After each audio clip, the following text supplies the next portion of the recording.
balita, nagseserbisyo.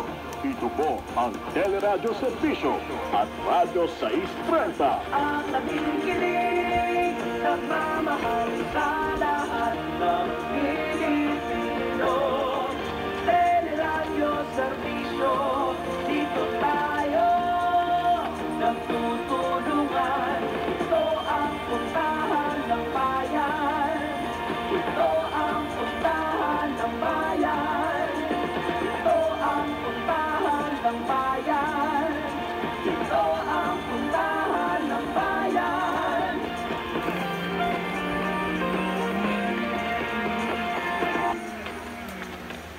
Ito po ang Teleradyo Serbisyo, ang puntahan ng bayan at DWPM Radyo 630, kasapi ng KBP, kapisanan ng mga broadcaster ng Pilipinas. Ang oras, 6:70 na po ngayong Sabado.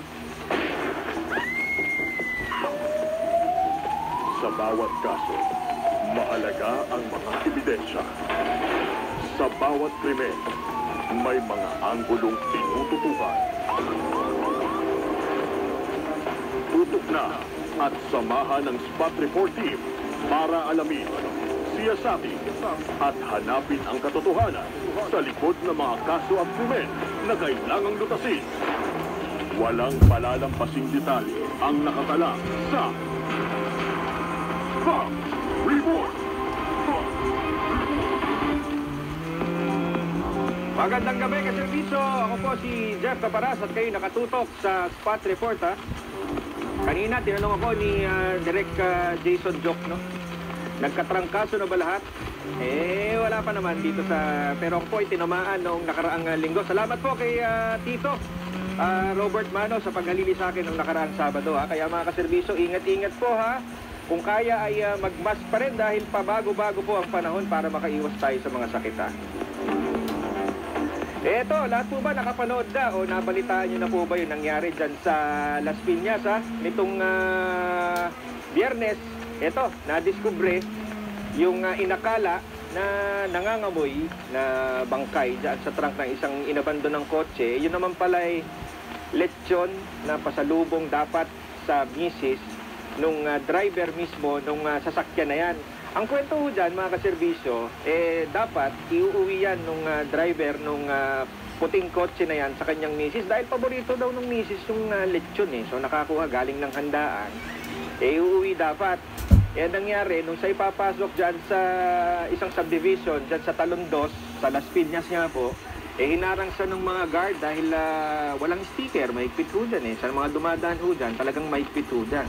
So hinarang siya ng mga gwardya dahil sinasabi rin naman ng Las Piñas Police mukhang nakainom itong driver. So nagkaroon ng sagutan at sinasabi nanutok ng barel. So humingi ng tulong yung mga security guard at nakaresponde naman ng mga pulis.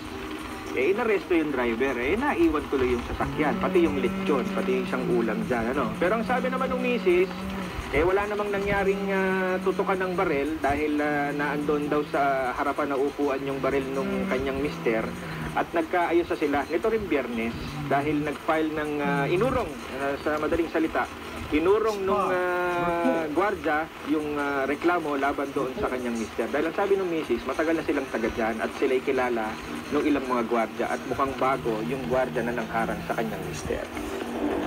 Yan nga po yung nag-trending kahapon. Marami yung nagsasabi, kahit po yung aming executive producer na si Gerson Cruz, dapat maging responsible Sharon kayo, ha? Kapag kayo galing sa handaan.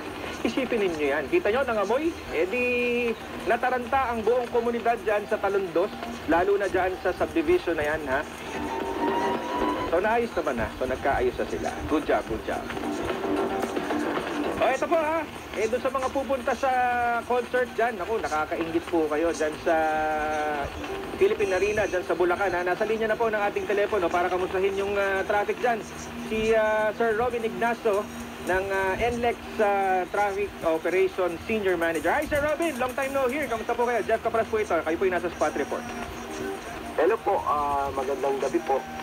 Okay, Sir Robin, kamusta po ang sitwasyon dyan sa NLEX? Gano'n na po kahaba ang traffic? Ay, balita ko po, sa Balintawak pa lamang napakahaba na po ng pila ng mga sasakyan. Go ahead po, Sir Robin. Yes po. Tama po kayo sa oras na po. mahaba po yung pagpila ng mga sasakyan ngayon sa Balintawak pa lang. Ang ginagawa po namin ay once in a while, nagbabahinga po tayo din sa mga RFID lanes.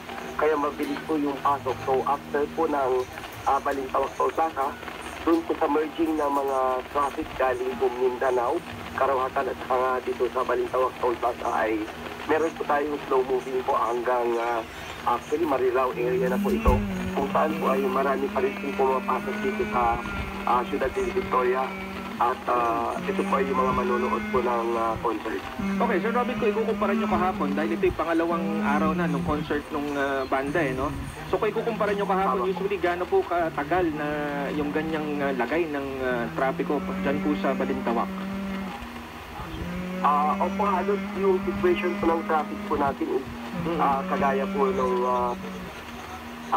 yun nga po, inaasahan natin na yung mga pumapasok po ng Ciudad de Victoria ay siguro hanggang mga around 7 o'clock or at least over 7 o'clock kasi kahapon po nag-umpisa po yung concert ng pasado alas 8. Malamang ganun din po yung oras ng pag-umpisa ng kahapon po mga around 7 o'clock halos wala na pong pumapasok po sa Ciudad de Victoria pero yun po ating traffic na pa-northbound talagang marami pa rin po at mukhang marami pa tayo mga kababayang umuwi ng probinsya ngayon. Oo, ngayong Sabado. Kahapon ho ba, kung ikukumpara nyo nga po kahapon, tingin nyo ba mas matindi ho ngayong Sabado?